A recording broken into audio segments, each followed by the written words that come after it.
This is just one message from my side to all the people of my age. अब अगर मुझे कोई बोलेगा जाओ जाके शो पे जाओ और जाके लड़ो, आई डोंट थिंक सो मुझसे होगा. अब एक्टिंग तो वही होता है, ऐसे कैमरा के सामने ब्यूटी शॉट्स देना. ये जन्म का पास्ट भी मैं जानती हूँ मैंने क्या किया, ये जन्म का प्रेजेंट भी मैं जानती हूँ, पर वो एक इंटरनल पीस होता है ना, वो नहीं मिला. तो मैं भी एक ट्रोलर ही थी पहले. मैं भगवान की बच्ची, मेरे साथ बुरा नहीं होगा. BTS with Harish Moyal. Namaste, this is Harish Moyal and welcome to BTS with HM. I hope आपको पहले के एपिसोड अच्छे लगे होंगे. आज का ना गारंटी, आज का जो एपिसोड होने वाला है ना, वो एक तो थोड़ा सा कंट्रास्ट होने वाला है. जिनसे मैं बात करने वाला हूँ आप उनको जानते हैं, उनके ग्लैमर की वजह से, उनकी एक्टिंग की वजह से. मेरा भी एक्सपीरियंस रहा है उनके साथ कुछ काम करने का.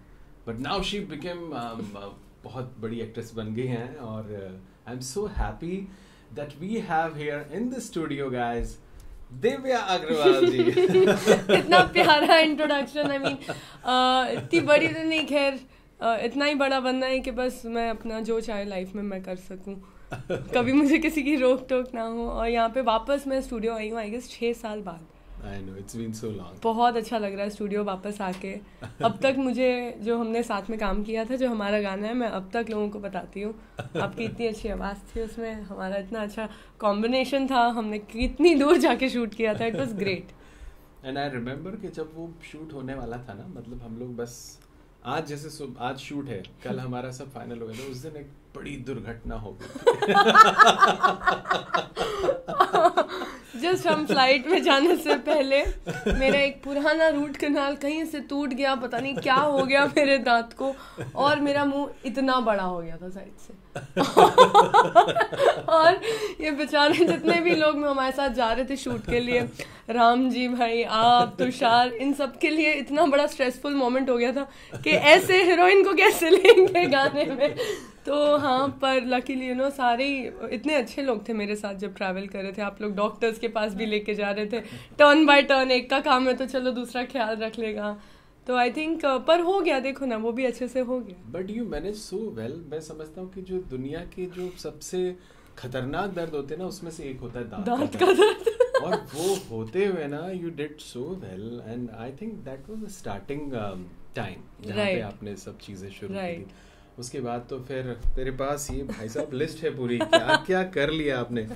स्प्लिट्स विला किया, उसके बाद में एस ऑफ स्पेस किया, बिग बॉस का OTT किया, फिर फिल्म्स की इतनी सारी, रागिनी MMS, और होस्ट कर रही हैं. तो आई am so happy. Thank you so much Harish, thank you so much. इतनी सारी बातें ना आपसे करने की, एक तो इतने सारे साल हो गए बात नहीं हुई, और फिर हमेशा आपको स्क्रीन पे देखा. जितना पर्सनली मैं जानता हूँ ना, दिव्या अग्रवाल कहीं ना एक जो BTS या बोले जो बिहाइंड द सक्सेस ना, एक अंदर में एक अलग एक स्पिरिचुअलिटी आपके बहुत मुझे लगती है कि कहीं ना, क्योंकि जो देखिए जब साक्षात मैंने जो वक्त बिताया है आपके साथ, so can we start please that like you know जो हिडन जो अंदर में चीजें which is actually behind the success. Right behind the success I think वही है जो एक एनर्जी है जो हमेशा तुम्हारे साथ चलती है.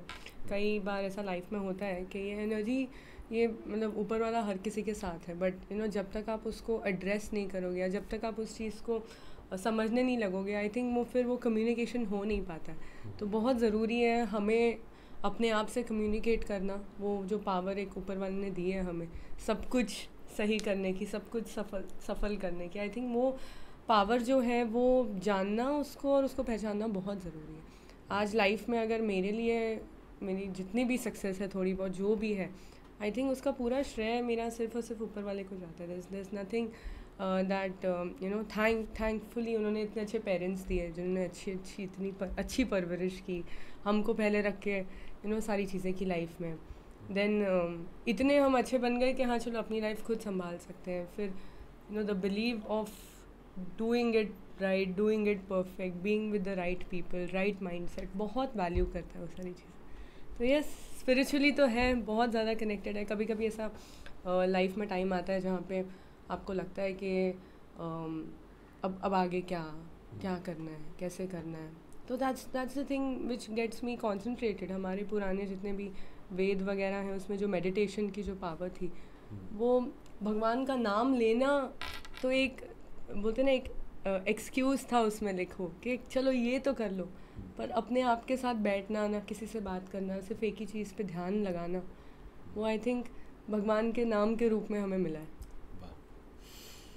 सच में जो भी लोग देख रहे हैं ना, मैं आपको एक बात तो बताना चाहता हूँ कि जो अपने आप के साथ टाइम बिताना वाली जो बात है ना, ये हर किसी को करना चाहिए। बीइंग अ आर्टिस्ट, मतलब पहले भी जो भी आर्टिस्ट हमारे शो पे हैं उनसे जब भी बात हुई तो यही बात हुई दिव्या जी कि दैट टाइम दैट लाइक वो स्पेस जो होता है ना, जो आप बिताते हो अपने साथ, आई थिंक वही सबसे ज़्यादा एनर्जेटिक आपकी लाइफ में आपको बनाता है, और फिर सक्सेस तो फिर खुद ही अपने आप चल के आता है आपके पास।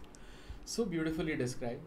अच्छा, मुझे ये बताइए कि जैसे अगर सपोज एज अ लेमैन मैं आपसे पूछूं कि लाइक मैं ऐसा क्या करूं जिससे मैं एक सक्सेसफुल इंसान बनूं। जैसे बहुत सारे हमारे जो ऑडियंस होती है या जो लोग देख रहे होते हैं, उनके मन में ये ख्याल होता है कि यार जो भी दिख रहे हैं स्क्रीन पे, इन्होंने लाइफ में कुछ अचीवमेंट्स किए हैं, जो लिस्ट बहुत लंबी है, आप जाके विकिपीडिया पे दिव्या अग्रवाल लिखेंगे ना तो आ जाएगा, विदर टाइम्स आया नहीं करते।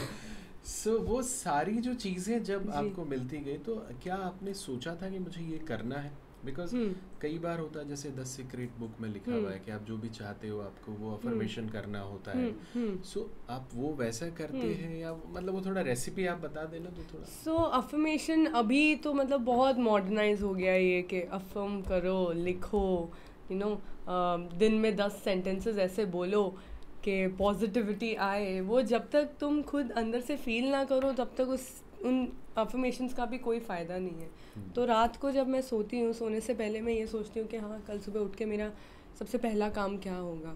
हाँ मुझे ये करना है, मुझे यहाँ ऑडिशन देना है, मुझे यहाँ अपनी स्टोरी लिखनी है, साथ साथ में लिखो, साथ साथ में कुछ करो। वो सारी चीज़ें मैं रात को सोने से पहले वो सोच के सोती हूँ। फिर जब मैं सुबह उठती हूँ, I think that's the first thing that I do. अभी रिसेंटली मैं एक चीज़ करने लग गई हूँ कि मैं अपना फ़ोन उठते ही नहीं चेक करती। मैं 2 घंटे देती हूँ अपने आप को। उठती हूँ, अच्छे से ब्रेकफास्ट करती हूँ, टाइम पास करती हूँ, थोड़ा यहाँ वहाँ घर साफ़ कर लिया, कुछ कर लिया। उसके बाद फिर रूटीन में जब धीरे धीरे आती हूँ तब मैं टेक्नोलॉजी को हाथ लगाना शुरू करती हूँ। हमारी आदत हो गई है, मेरी आदत थी बेड साइड पे उठते ही सीधा फ़ोन चेक करो किसके मैसेज आए हैं, क्या हुआ है। सो वो एक चीज़ अवॉइड करती हूँ आजकल, और उसकी बजाय एक बुक पढ़ लेती हूँ। अभी मैं एक बुक पढ़ रही हूँ, द हिडन हिंदू, बहुत सुंदर बुक है। उसमें अक्षत गुप्ता जी ने लिखी है, बहुत अच्छी लिखावट है। सो आई थिंक वो सब चीज़ें जब मैं पढ़ती हूँ तो आई फील कि हाँ चलो अब मेरा दिन शुरू हो गया है, अब मैं फिर बाकी कामों में लग जाती हूँ। It's a very simple thing. और अफर्मेशन यही है कि तुम्हें बस मानना है, तुम्हें एक गोल प्रिपेयर करना है अपने दिमाग में कि बस हाँ ये तो करना ही है हमें। अगर आपके लिए है, आप सिंगर हो, आपको वेम्बली स्टेडियम परफॉर्म करना है, हाँ जाना है ना, अपनी टीम को बोलते रहो तैयारी करनी है, जाना है वहाँ पे, जल्दी करो, जाना है वहाँ पे। तो एक वो मैं अपनी टीम को भी यही बोलती हूँ, अरे चलो जाना है यहाँ पे, तो बस जाएंगे। तो देखो भैया, साफ कहना कि सुबह उठ के जितने भी फ़ोन देख रहे हैं ना, पहले तो बंद कर दो। है ना, थोड़ा 1-2 घंटा जो भी आप करना चाहें, जिसमें भी आप जिस भी चीज़ में बिलीव वो करो। शुद्ध भाषा में एक बार बताता ना, नहीं समझ आया अगर किसी को। और सबसे ज़रूरी बात है कि अफर्मेशन से भी बड़ी चीज़ है जो उन्होंने बताई, शुद्ध भाषा में विश्वास होना बहुत ज़रूरी है कि भाई मैं ये कर रहा हूँ, इसमें मुझे सफलता मिलेगी। वो आत्मविश्वास आपको आगे लेके जाएगा। ओके, क्वेश्चंस तो वैसे आप लोगों ने भी भेजे हैं मुझे बहुत सारे। वाह। पर अभी मैं ना उन सब की चटनी बना के ना अपने हिसाब से एक पूछ रहा हूँ कि दिव्या जी, आपने जितनी भी चीज़ें लाइफ में अभी तक की है, कई बार कोई ऐसा मोमेंट आता है जो मोमेंट आपको ऐसा लगता है कि यार this moment is very special. May be it can be a funny कोई इंसिडेंट होता है या कोई एक बहुत लर्निंग वाला होता है। तो बाइफरगेट करना है कि लाइक कोई भी ऐसा इंसिडेंट जो आपको फ्लैशबैक में से याद आता हो कि यार वो दिन उस जगह ना, जैसे म्यूजिक में हम कहते हैं रियाज कर रहे होते हैं ना, तो कोई दिन ऐसा होता है इतना मजा आता है, उसको आमद कहते हैं। तो वो दिन या कोई ऐसा पल जो आप हमारी ऑडियंस के साथ शेयर करना चाहें। आई थिंक खुशी का तो नहीं हो सकता है, क्योंकि मतलब लाइफ में इतना तो मैं करती हूँ कि रोज़ मैं कुछ ऐसी चीज़ करूँ जिसमें मुझे खुशी मिलती हो। तो खुशी का तो इतना बड़ा मोमेंट, कई ऐसे मोमेंट्स रहे हैं, बट आई थिंक मुझे एक हर किसी की लाइफ में एक वो मोमेंट आता है ना जहाँ से वो समझ में आती है उसको life. I think that has been very beautiful. जब मेरे डैड की डेथ हुई थी, उसके बाद से जो एक चेंज आया है पर्सनालिटी में, चीज़ें समझने में, लाइफ समझने में, आई थिंक उस चीज़ को मैं इतना ज़्यादा चेरिश करती हूँ क्योंकि वो जो पुरानी नींव जो थी बचपन की ना, वो सब याद आने लग गई। जैसे पापा ने क्या क्या सिखाया था, क्या क्या किया था। कुछ टाइम पे ऐसा होता है कि काम करते करते तुम काम में इतना बिजी हो जाते हो कि तो जो तुमने सीखा हुआ है वो तुम भूल जाते हो, या कहीं से तुम्हारा डायरेक्शन हिल जाता है। सो उसके बाद वो हुआ ना कि जितनी भी चीज़ें थी वो मैं बार बार रिमाइंड करने लग गई। 1 1.5 2 साल लगा। 2 साल के बाद आज मैं बोल सकती हूँ कि हाँ, मैंने शायद उस बात से ना थोड़ा सा पीस एक बना लिया है कि हाँ, अब ऐसा लगता है कि he is there with me in all the things which I actually believe. And that उस दिन से आई थिंक आज तक जब से ये बात मुझे समझी है, I am been very happy, I been very content with myself. मेरे में वो एक कॉम्पिटिटिवनेस, वो भागना है, you have to do this in life, वो स्ट्रेसफुली करने का जो विचार था वो बहुत कम हो गया। अब ऐसा लग रहा है कि पीसफुली करना है, प्यार से करना है, सब होगा। पेरेंट्स जो होते हैं ना, और स्पेशली एक गर्ल के लिए फादर का जो रोल होता है लाइफ में, करेक्ट, आई थिंक उन्होंने इतना आपको दिया, इतना परिपक्व बनाया है कि वो हमेशा उनका आशीर्वाद, उनका प्यार तो आपके साथ ताउम्र रहेगा। 100%। और जहाँ तक मुझे याद है, जब हम लोग भी शूट कर रहे थे, तब you very connected, yes, you showing pictures आपने दिखाए थे मुझे, एंड वो बड़े डैशिंग पर्सनालिटी है, देख के बंदा ना मतलब ऐसे वो नहीं सोच सकता कि भाई अरे वो होता था उनका। यस, कोई ऐसा मोमेंट आपको पापा की बोली हुई बात से या कोई उनके साथ बिताया हुआ कोई वक्त ऐसा जो कि आपको हमेशा याद आता है, लाइक यू नो कि यार ये चीज़ वो हमेशा बोलते थे, या कोई ऐसी बात जो आपको एक गाइडिंग लाइट कहते हैं ना, कि हमेशा अपने फादर की वजह से, मैं अपने फादर की बोलूँ तो हमेशा कहते थे कि बेटा अगर 1 रुपया कमाते हो ना तो उसमें से 25 पैसे ज़रूर बचाने चाहिए, हमेशा वो सेव करना चाहिए या किसी अच्छे काम में लगाना चाहिए, पूरे खर्च नहीं करना चाहिए। तो वो हमेशा मुझे, तो if you want to share something like that. So ये जो मेरी करियर लाइन से ही एक बात पापा ने बोली थी, मुझे बहुत अच्छे से याद है। तो बचपन में जब, शायद मैं नित्या की जितनी होंगी, ठीक है, मेरे जो ट्रेड्स थे कि हीरोइन बनना है वो दिखने लग गए थे, ओके, और एक फादर को समझ में आ जाता है। सो एक बार ऐसे ट्रेड्स थे कि मैं हीरोइन को देख के मैं बहुत ऐसे फील करती थी, हाँ मुझे ऐसे ही बनना है, ठीक है। तो फिर ऐसे एक टाइम आया, हम घर बैठे बैठे सब फैमिली वाले साथ में बैठ के खिचड़ी देख रहे थे, जो फनी एक सीरियल आता था खिचड़ी, हम वो देख रहे थे। उसमें मैम थी अपना I've done Cartel, no I've done Cartel, Supriya Pathak ji, Supriya Pathak ji, उनके साथ मैंने काम भी किया है कार्टेल में, तो इसलिए ये स्टोरी बहुत मेरे लिए ये रखती है। तो मैं जब कैजुअली देख रही थी, पापा ने मुझे पूछा आपकी फेवरेट हीरोइन कौन है, तो मैं बोला ऐश्वर्या राय, सुष्मिता सेन, ब्ला ब्ला ब्ला ब्ला, आपको एक्टर बनना है ना? मैंने कहा हाँ। तो कहते हैं कि आपको इनकी एक्टिंग कैसी लगती है? अब वो तो सुप्रिया पाठक, उनमें मैं छोटी सी थी, फ़नी है, एक्टिंग का है, तो फ़नी है, एक्टिंग तो वही होता है ऐसे कैमरा के सामने ब्यूटी शॉट्स देना, वो एक्ट। मैं तो नहीं, ये है असली एक्टिंग। जिस तरीके से वो बात कर रही है, अपना मजाक उड़ा रही है, उनकी बॉडी लैंग्वेज देखो। तो उन्होंने बोला बहुत फ़र्क है एक एक्टर में और एक ब्यूटी एक्टर में। आपको ब्यूटी एक्टर बनना, आप बनो, कोई बात नहीं, पर अगर आपको सच में एक अच्छा एक्टर बनना है तो आप इन सबको भी देखो, इनके साथ साथ इनको भी स्टडी करो, इनके भी तरीके सीखो, इनको भी फॉलो करो, तब तुम्हें समझ में आएगा कि एक एक्टर क्या है और कितने रोल्स वो कर सकता है, क्या क्या निभा सकता है। तो वो बात इतने दिमाग में फिट हो गई थी ना कि अब ऐसा लगता है कि हाँ ये भी करना है, ये भी करना है। पहले शायद नहीं था उतना। वाह। तो कई जो लोग देख रहे होंगे ना, जिनको लगता है कि एक्ट्रेस सिर्फ ब्यूटीफुल होना, हाँ, नहीं भैया, बहुत कुछ है इसमें, बहुत सारे लेयर्स हैं उसमें, बहुत सारे लेयर्स। और ताजुब की बात यह है कि मेरे डैड एक्टिंग बैकग्राउंड से दूर दूर तक नहीं थे, उनको बिल्कुल समझ नहीं थी एक्टिंग की, पर फिर भी अगर उन्होंने मुझे as a non actor, non artist, अगर उन्होंने मुझे इतनी बड़ी टिप दी है as an audience, I think वो मेरे लिए काफ़ी काम कर गए। बिकॉज फिर आज मैं अपने प्रोजेक्ट्स वैसे सिलेक्ट करती हूँ जैसे ऑडियंसेस को पसंद आए और हर शो मेरा एक शो से अलग लगे। ब्यूटीफुल। सिर्फ ब्यूटी शॉट्स नहीं, not just beauty shots. Wow. Coming to again spirituality Mhm. factor. I believe कि एक हमारे पेरेंट्स होते हैं और हमारी जो भी ज़िंदगी में हमें मिलता है वो ऐसा बोलते हैं कि हम जो भी कर्म करते हैं हमें पास्ट लाइफ में जो हमने कर्म किए हैं वो हमें इस जन्म में भोगना होते हैं या इस जन्म में हम जो भी काम करते हैं वो हमें इसी जन्म में या आगे जन्म में भोगना होते हैं. सो ये like I believe, yes. You believe I that? believe, yes. I believe this. मतलब So- जन्म का तो नहीं मैं बिलीव इतना करती हाँ. क्योंकि मतलब किसने देखा है पिछला जन्म था, किसने देखा है अगला जन्म होगा नहीं होगा, वी डोंट नो क्या है लाइफ में, है ना.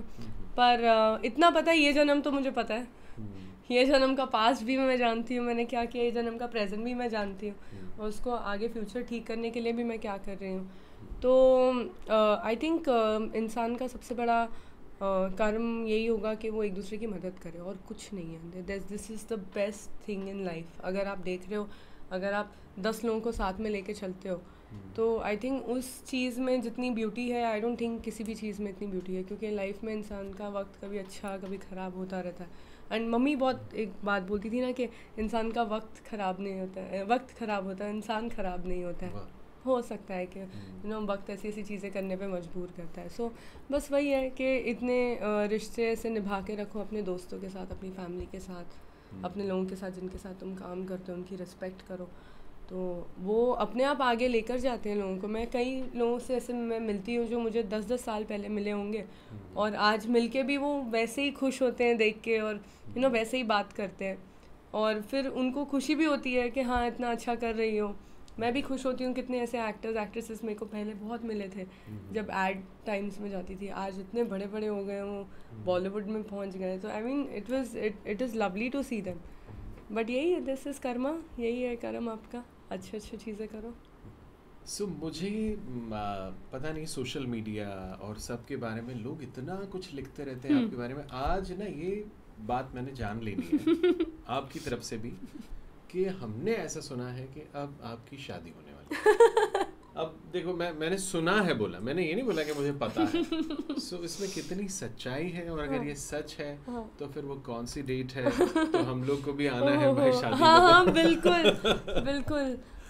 मतलब हम दोनों बैठ के ये सोचते भी है ना कि चलो हाँ अभी एंगेजमेंट तो हो गई है, शादी करना है. वो आप तो जानते ही हो, जैसे ही वो प्लानिंग स्टार्ट करो तो वो प्लान इतना बड़ा लगने लगता है अरे बाप रे बहुत बहुत स्ट्रेसफुल है, बहुत काम है, बहुत कुछ है. तो उससे तो हमें डर ही लगता है. पर हाँ इस साल तो डेफिनेटली नहीं. इस साल को महीने ही कितने बचे, मुझे ऐसा लग रहा था जनवरी अभी तो गया इतनी जल्दी आ भी गया. तो 2 महीनों में ये साल ख़त्म हो जाएगा. तो ये साल ख़त्म होने के जल्द से जल्द मतलब बस 2024 में 100% आप 2-4 जी जी बिल्कुल बिल्कुल. और एक एक वो बोलते हैं ना लाइफ का सबसे इम्पोर्टेंट चैप्टर, वो भी एक शुरू हो जाएगा. तो जिनके भी मन में ये ख्याल है कि भाई दिव्या अग्रवाल जी की शादी कब हो रही है तो हम बता दें कि 2024 में वो श्रीमती दिव्या जी हो जाएगी. बिल्कुल बिल्कुल. So चलिए वी आर सो ग्लैड ना कि हम लोगों ने श्रीमती से पहले एक कुमारी दिव्या जी का भी ये किया राइट. है. अगला इंटरव्यू पता नहीं शायद ऐसे होगा. अगला वाला ले उन्हें श्रीमती पे करना हो, फिर एक्सपीरियंस शेयर करिए ना. Experience share how is your experience pre wedding life pre wedding and post wedding. Wedding. नहीं बट यही आई थिंक इस रिश्ते की सबसे खूबसूरत बात यही है कि ऐसा कभी लगेगा ही नहीं कि कोई प्री वेडिंग टाइम हुआ है और एक पोस्ट वेडिंग टाइम अलग हो गया है. बिकॉज आप अगर उनसे मिलेंगे, इफ़ यू फाइंड मैं बहुत मेलो हूँ और अगर आपको लगता है कि मैं बहुत शांत हो गई हूँ और ये वो मुझसे डबल है. अच्छा. He is extremely friendly. वो मतलब अगर आपको लगता है कि मेरे बहुत सारे दोस्त हैं दुनिया में, उनके मुझसे डबल है. अरे वाह. तो वो भी मतलब फुल ऐसे हैं, एकदम हंसने खेलते रहते हैं. बस he is very happy and a jolly person. अच्छा यू नो व्हाट, हमने जो पहले दो जो भी इंटरव्यूज किए उसमें हमारी जो लोग आए थे वो लोग शादीशुदा थे और उन्होंने ना कुछ टिप्स दिए थे कि भाई एक मतलब एक सफल दाम्पत्य जीवन के लिए ना कुछ चीजें जरूरी होती है. सो मेरे ख्याल से आपने भी कुछ तो बनाई होगी ना चीजें, ये होना चाहिए. तो प्लीज शेयर ना, हमारी ऑडियंस को पता चले ना. बहुत सारी है. आई थिंक एक रिलेशनशिप के बाद ना एक वो या एक शादी के बाद ना एक वो आदत हो जाती है, और वो आदत ऐसी है कि बस हाँ ठीक है ना, है पता है, पर उसको ना हमेशा एफ़र्ट लेना रोज़ बहुत ज़रूरी है। छोटी छोटी चीज़ों में एफ़र्ट्स लेना बहुत ज़रूरी है। हम दोनों एक दूसरे के लिए ऐसी बहुत छोटी छोटी चीज़ें करते हैं जो एक एफ़र्ट के नाम पे बहुत बड़ा इम्पैक्ट छोड़ जाती है। जैसे मुझे पता है अगर वो घर आने वाले हैं तो मैं बेडरूम का एसी ऑन करके रख दूँगी कि वो आएंगे तो इनको रूम ठंडा मिलेगा, पानी रेडी रहेगा। मैं कभी अगर शूट से आती हूँ, उनको पता है तो वो खाना रेडी रखेंगे, मंगवा के रखेंगे सब कुछ। मैं सुबह उठती हूँ, मैं लेट उठती हूँ, वो जल्दी उठते हैं उनकी आदत है जल्दी जाने की। तो जैसे ही मैं उठूँगी मेरे बाजू में चाय ला के रख देंगे। सो एक वो छोटे छोटे एफ़र्ट्स हैं जो दोनों बहुत करते हैं। एंड वो छोटे छोटे एफ़र्ट से ही आई थिंक मुझे जो आदत है वो आदत नहीं लगती है, वो फिर उसमें ऐसा लगता है कि तुम कुछ कर रहे हो फैमिली के लिए। स्पेशली फिर जब बच्चे हो जाते हैं तब मैंने सुना है कि फिर वो और भी आदत एक दूसरे के बारे में छूट के वो सब बच्चों के ऊपर हो जाता है, सब उनका देखना, उनका ख्याल रखना। तो वो टाइम कर लो जितना आप अपने साथ हो, एक दूसरे के साथ हो। आगे और भी लोगों को संभालना है आपको ज़िंदगी में, तो साथ में मिलके संभालने के लिए this is a small tip that you need to do. और पता है क्या, टाइम के साथ ना ये टिप्स भी बदलती रहती हैं। वो तो है। अभी जो टाइम आ गया है ना, मतलब वो मेरे ख्याल से आज से 5 साल पहले जो चीज़ें ज़रूरी होती थी बहुत शायद अलग है। अब नहीं होती। मुझे बहुत किसी ने अलग। बोला कि आपको अगर एक सुखी जीवन जीना है ना, सबसे पहले तो हस्बैंड वाइफ का और वाइफ हस्बैंड का फ़ोन चेक करना बंद कर दे। Is that true? हमें यहाँ एक दूसरे के पासवर्ड्स भी नहीं पता है। हम कभी एक दूसरे का फ़ोन नहीं चेक करते हैं। हम मतलब ऐसा वो एक वो बोलते हैं ना, वो सारी जो चीज़ें कहाँ हो, क्या कर रहे हो, किसके साथ हो, हम दोनों एक दूसरे को कभी नहीं पूछते। एक तो वो एक एक्साइटमेंट भी रहती है कि फिर जब आप शाम को घर आते हो दोनों अपने अपने काम ख़त्म करके, तो फिर वो बताने के लिए कुछ रहता भी है कि हाँ चलो आज मैं गई थी, मैंने हरीश जी के साथ पॉडकास्ट किया, देन वहाँ पे इतना मज़ा आया, हम पुराना टाइम देख रहे थे। फिर मैं आपके बारे में उनको कुछ बताऊँगी, नित्या के बारे में बताऊँगी, तो एक वो टॉपिक आ जाता है तुम्हारा बात करने का, वो मुझे आके बताएंगे मैंने ये किया वो किया। सो एक तो वो, पर एक ये जो हमारी वो ये टेक्नोलॉजी की वजह से जो आदत हो गई है ना, एक दूसरे को चेक करते रहना, स्टोरी डाली क्या, किधर हो, कहाँ हो, किसके साथ हो, फिर किसका फ़ोन आ रहा है, पासवर्ड चेक करना, ये वो जब एक्चुअली चीज़ें वो सारी हट जाती है ना, तो वो लाइफ इतनी सिंपल लगती है। ऐसा लगता है कि अरे ये तो मतलब ये सब चीज़ों की ज़रूरत ही नहीं थी बीच में। तो इट्स वेरी सिंपल। और ये सब स्टार्ट में ही करना पड़ता है, बाद में नहीं होता है ये सब कि बाद में एडजस्ट करके ये आदत अपनी चेंज कर लो। आई नो, सो बहुत ज़रूरी है। देखिए क्या है, ये सब चीज़ें तो अभी आई है, लेकिन विश्वास जो एक चीज़ है ना, वो बहुत पहले से। विश्वास जीवन में, या मैं बोलूँ एक सुखी सफल वैवाहिक जीवन का सबसे मूल आधार है। ज़्यादा हिंदी हुआ नहीं, समझ में तो आ जाती है अच्छे से मुझे। सो ये विश्वास सबका कायम रहे और सब सुखी रहें। क्या होता है ना, बहुत सारी जगह में देखता हूँ ना, तो वो खटास जब शुरू होती है ना, तो वो इन्हीं चीज़ों की वजह से होती है ज़्यादातर। अविश्वास, फिर वो अविश्वास प्रस्ताव आ जाता है थोड़े दिन में। नहीं, पर इसका सबसे इसका going back to the same point again, जैसे हमने ये पॉडकास्ट स्टार्ट किया था जब, तब हमने यही कहा था बिलीव। तो वो बिलीव मतलब हमेशा हम बोलते हैं ना कि सामने वाले पे बिलीव करना चाहिए, सामने वाले पे बिलीव करना चाहिए। आई थिंक मेरे लिए वो उल्टा है। मेरे लिए मुझे ऐसा लगता है कि मैं खुद पे बिलीव करती हूँ कि मेरे साथ कुछ गलत नहीं हो सकता, मेरे साथ कुछ ऐसा नहीं हो सकता जहाँ आगे जाके मेरा कभी दिल दुखेगा। मैं इतनी कॉन्फिडेंट हूँ कि हाँ जो भी होगा मेरी लाइफ में अच्छा हो। अब तो मतलब वो डर ही नहीं है। भले फिर वो मैं अगर किसी से शादी कर रही हूँ तो उसका फ़ोन चेक करने का डर हो, या उसके वेयर अबाउट्स का डर हो, या आगे हमारी अच्छी लाइफ का डर हो, वो मेरे अंदर से रह ही नहीं गया, because I believe in my self. मैं भगवान की बच्ची, मेरे साथ बुरा नहीं होगा। I'm a God's child. Guys, highlight. मैं I'm a भगवान की God's बच्ची child. हूँ। मैं भगवान की बच्ची, मेरे साथ नहीं होगा, कुछ बुरा नहीं नहीं होगा। होगा। तो मुझे किसी चीज़ की टेंशन लेने की ज़रूरत नहीं है। जिसको जहाँ जाना है जाए, जो करना है करे।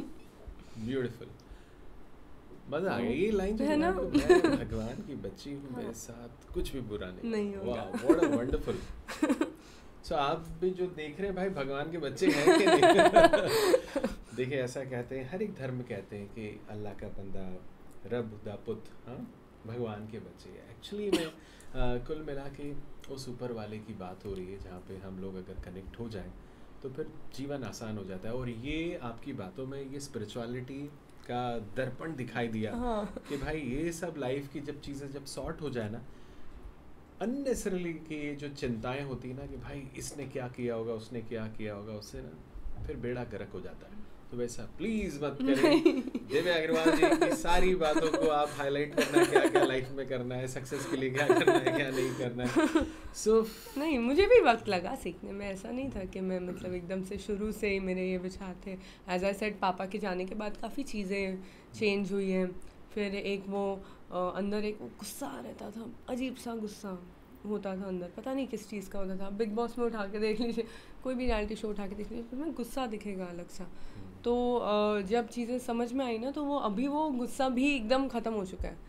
अब अगर मुझे कोई बोलेगा जाओ जाके शो पे जाओ और जाके लड़ो, आई डोंट थिंक सो मुझसे होगा। अब या तो मुझे हंसी आ जाएगी कि क्यों कर रहे हैं हम, क्या है ये सब, या तो मुझे ऐसा लगेगा कि हाँ ठीक है हो जाएगा कर लो पहले, उसके बाद हम शो के आखिर तक पहुंच जाएंगे, फिर चले जाएंगे। सो आई थिंक वो भी सही था, वो भी टाइम ज़रूरी था मेरे लिए। तो ही तो जीती फिर मैं वो शो, वरना वो नहीं जीत पाती। उसके बाद फिर अब आई एम कूल।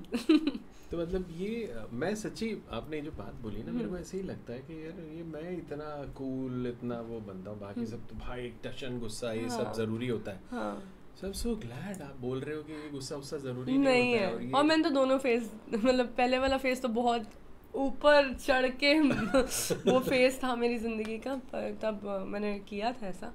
एंड उसके बाद फिर मैंने सिर्फ इतना समझा, हाँ फ़ायदा हुआ, थोड़ा बहुत तो हुआ, पर वो एक इंटरनल पीस होता है ना, वो नहीं मिला। बाहर से पूरी दुनिया अरे वाह जीत गई, अरे वाह क्या झगड़ती है, क्या आर्ग्यूमेंट करती है, क्या पॉइंट रखती है, क्लैरिटी, ये वो बहुत अच्छा लगता था सुन के। फिर अब जाके ऐसा लगता है कि हाँ ठीक है, पर क्या ज़रूरत है, क्यों करूँ मैं। ये ना बात से मुझे ना एक बहुत पुराना वाकया याद आ गया है। वो एक कोई बहुत बड़े शहंशाह थे, उन्होंने पूरी दुनिया जीत ली थी शायद, लेकिन आखिरी में क्या हुआ था, वो ना कहते हैं कि इतना उनके अंदर वो आ गया था, वैराग्य आ गया था कि अब यार ये क्या, मतलब सोचिए आप कि एक इंसान दुनिया जीतने के बाद ये बोले कि भाई ये सब बेकार था। सो गाइस, ये पॉइंट मुझे बड़ा अच्छा मिला है कि ये जो झगड़ा फगड़ा ये सब नौटंकी करने से कुछ फ़ायदा नहीं होता लाइफ में। कूल रहना हमारी एक्चुअली में, देखिए पानी को कितना भी गर्म कर लें, आखिर में उसे ठंडा ही होना होता है।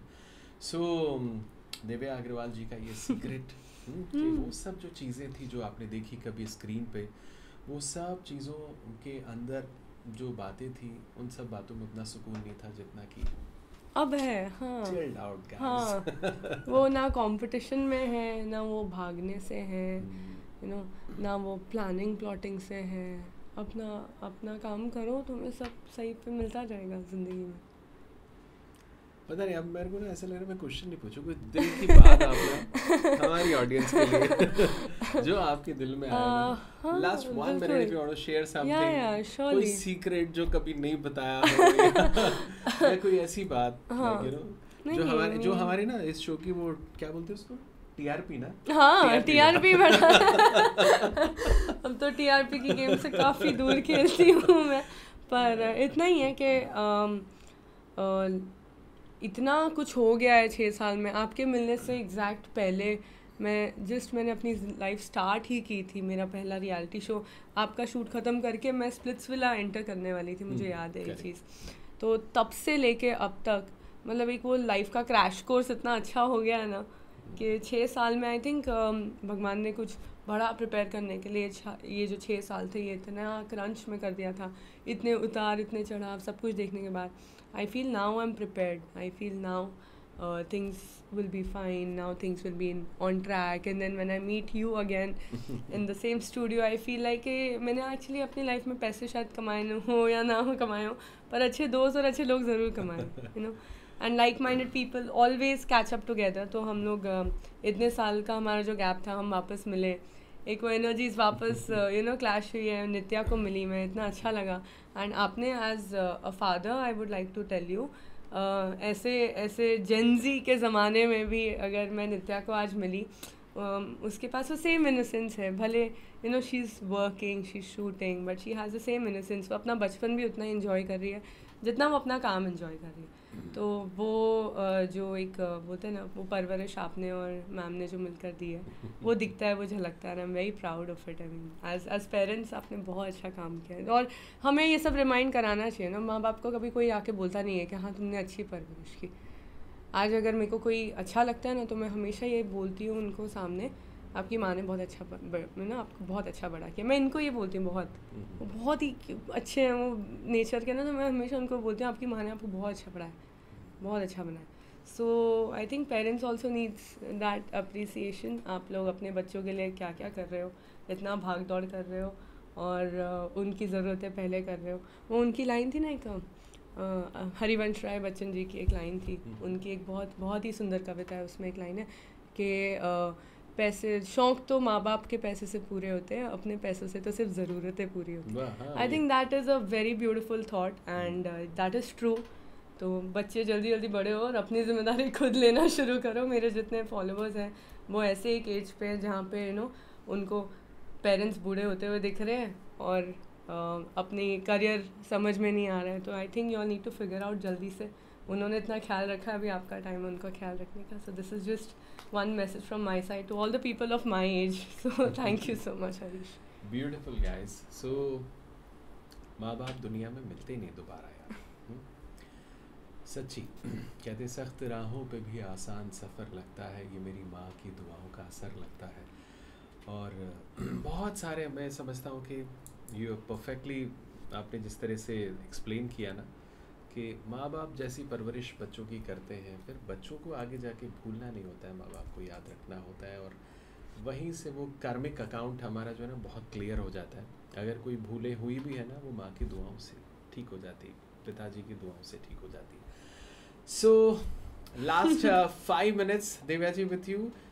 किंग अभी इतने सारे पोस्टर्स लगे सब जगह मुंबई में। हाँ, और अभी नया आई थिंक जो नया शो आ रहा है उसका नाम बड़ा अजीब सा है। उसका नाम है टकलू याद आता। टकलू नहीं है, टटलूबाज है उसका नाम। वो शो का नाम है टटलूबाज। टटलूबाज अगर आई विल टेल यू, तो अगर आप उत्तर प्रदेश जाएंगे तो वहाँ पे अगर कोई आपको टोपी पहना रहा है या कोई आपको ऐसे जो बोलते हैं ना रास्ते में आपको ऐसे खड़े खड़े बेच देते हैं, वैसे वो जो टाइप के लोग होते हैं ना, तो उधर उस स्लैंग को बोलते हैं ये तो बहुत बड़ा टटलूबाज है, हमें ये इतने इतने पैसे लेके भाग गया हमारा, ये हो गया। So that's called Tatlubaaz. तो उसमें मतलब जो लोग होंगे वो टटलूबाजी करेंगे एक दूसरे से। हाँ बिल्कुल सही पहचान।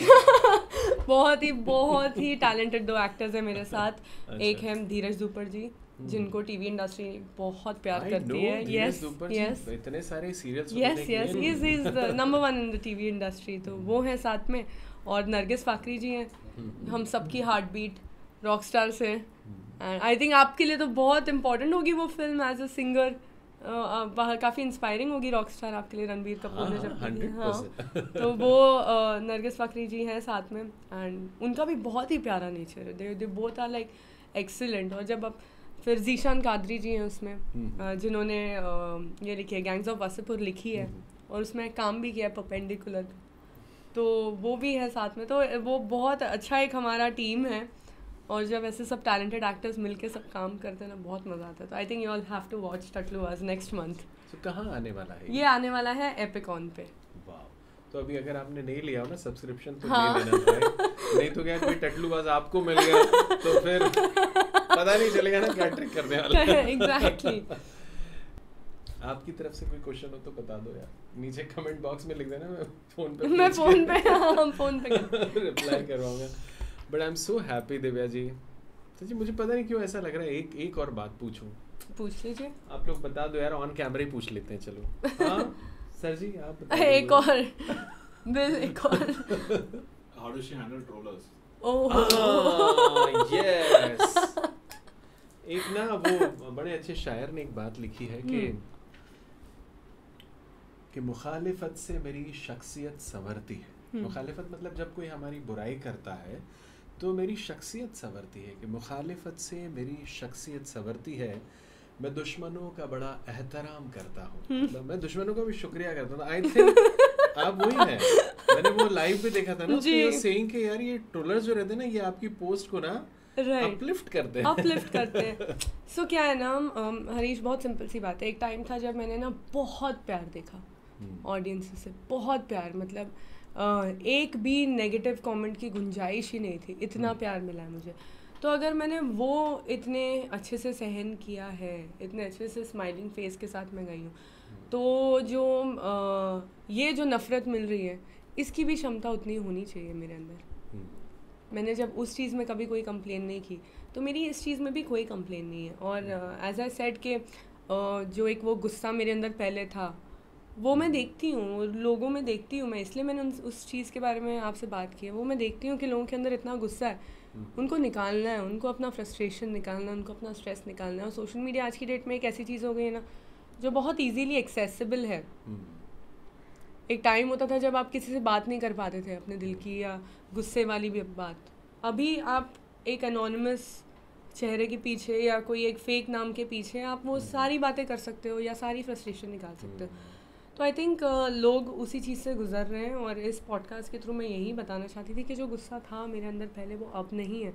तो मैं भी एक ट्रोलर ही थी पहले. लोगों में कंप्लेन निकालना, अरे ये अच्छा, ये अरे इसको तो एक्टिंग ही नहीं आती, इसको कैसे मिल गया, इसको तो ये नहीं था मेरे अंदर भी, मैं मना नहीं करूँगी. तो वो जब फिर वो चेंज हुआ, तो उसका आउटलुक चेंज हुआ, उसका पर्सपेक्टिव चेंज हुआ. और आज की डेट में अगर मेरी पर्सनल लाइफ इतनी ज़्यादा सॉर्टेड है, तो मुझे लगता नहीं है कि ये जो सोशल मीडिया वाली लाइफ है, ये इतनी मायने रखती है मेरी ज़िंदगी में. पर ठीक है, प्यार भी उतना ही मिला है, नफ़रत भी मिल रही है, तो कोई बात नहीं. पर एक चीज़ ज़रूर है कि कंसिस्टेंसी, चलते रहो बस, कंसिस्टेंसी. आई थिंक मैं इग्नोर तो नहीं करती उनको, इग्नोर करना भी बहुत बुरी बात है. एज आई सेड, आपको उससे ये मिलता है. मतलब वक्त की बात बता रही हूँ, भगवान पे जो भरोसा की बात बता रही हूँ. जैसे ही ये किंग के पोस्टर्स से पहले एक ऐसा टाइम आया था जब इतने सारे नेगेटिव कमेंट्स आ गए थे, फ्लड में इतने सारे ट्रोलर्स आ गए थे. और वो मुसीबत होती है इसलिए जब मैं अपनी दिल की बात बोलती हूँ. और मैं अपनी दिल की बात बोलने से ना तभी रिग्रेट करती थी, ना अभी करती हूँ, ना आगे कभी करूँगी. तो उस वजह से हुआ था. एंड फिर मतलब थोड़े टाइम बाद पूरे बॉम्बे में पोस्टर्स लग गए थे. तो जो लोग ट्रोल कर रहे होंगे वो एक ट्रैफिक में बैठ के ट्रोल कर रहे होंगे, बस में बैठ के, ओला में बैठ के या ट्रेन में बैठ के. और फिर वो अगर खिड़की से बाहर देखते होंगे तो मेरा पोस्टर लगता होता, तो वो भी सोचेंगे भाई कि अब यहाँ से यहाँ दिख रही है तो क्यों मैं बोलूँ. बट मैं आपकी तरफ से एक बात हमारी प्यारी सी ऑडियंस को बोलना चाहता हूँ. देखो, लाइफ में ना बहुत सारी बातें होती है यार. कोई भी 100% करेक्ट चीज़ें, हमारे डिसीजंस कई बार करेक्ट नहीं होते. कई बार कोई as a celebrity, as a artist, कई बार कुछ डिसीजंस ऐसे हो जाते हैं जो कि हम जल्दबाजी में या किसी के प्रेशर में या किसी बात के दुष्प्रभाव में आके ले लेते हैं. लेकिन इसका मतलब ये नहीं है कि कोई इंसान ख़राब हो. I know personally you are a fantastic human being. और जिस तरह से आज की इस पॉडकास्ट को अगर आप पूरा देखेंगे, ध्यान से समझेंगे कि what she is, so I think you all will love her. You all will love Divya Agarwal. And thank you so much for being with us and sharing such lovely life tips and such amazing talk. Thank you so much. Thank you so much. So please, जिन लोगों ने भी ये episode शुरू से नहीं देखा है, वो प्लीज़ इसको देखें, समझें. और जो किंग है, चलो वो तो ठीक है, लेकिन टटलूबाज जो उनका आने वाला शो है, उसमें वो सारा प्यार उनके ऊपर न्यौछावर कीजिए. क्योंकि देखिए, जो आप देंगे ना वो आपको मिलेगा. आप प्यार देंगे तो प्यार मिलेगा, नफरत देंगे तो नफरत मिलेगी. तो प्यार दो ना यार. और अगर किसी ने मुझे और हरीश जी को अगर नहीं देखा है, तो आप प्लीज़ YouTube पे जाके हमारा गाना देखिए, दिल को तुमसे प्यार हुआ. हमने इसका एक रीमेक किया था सारेगामा के साथ, वो भी आप जाके ज़रूर देखिए. अच्छा, जैसे उन्होंने बताया ना कि शी चेंज्ड, अभी मेरे को भी ना यार ये लव रोमांटिक सॉन्ग्स है ना, came out. I mean now I have also changed. Yes. So like I believe कि हमारी being a artist, being a singer ना, आपकी प्रायोरिटीज लाइफ में कुछ अलग होती हैं. इश्क, प्यार, मोहब्बत तो बहुत अच्छी चीज़ें हैं, लेकिन अभी जो वक्त है, ये जो नफ़रत का जो दौर दुनिया में चल रहा है, इसको मोहब्बत से सिर्फ एक कलाकार ही बदल सकते हैं. सो जितने भी आर्टिस्ट देख रहे हैं, please guys, spread some real love, human love. Like love is not only romance. Love is like वो प्यार जो आप अपनी माँ, अपने पिताजी, अपनी बहन, अपने भाई को भी शेयर कर सकें. So create something which will spread lots of love and humanity. सब लोग आपस में प्यार से रहें. इस दुनिया को भी सिर्फ प्यार की ज़रूरत है. और हमारे इस एपिसोड को भी प्यार दें, बहुत ज़्यादा मिले, अच्छे कमेंट्स करें। Thank you so much, thank you so Thank much you, Harish, Neeraj. मुझे बहुत Thank अच्छा लगा वापस स्टूडियो आके, थैंक यू। Thank you.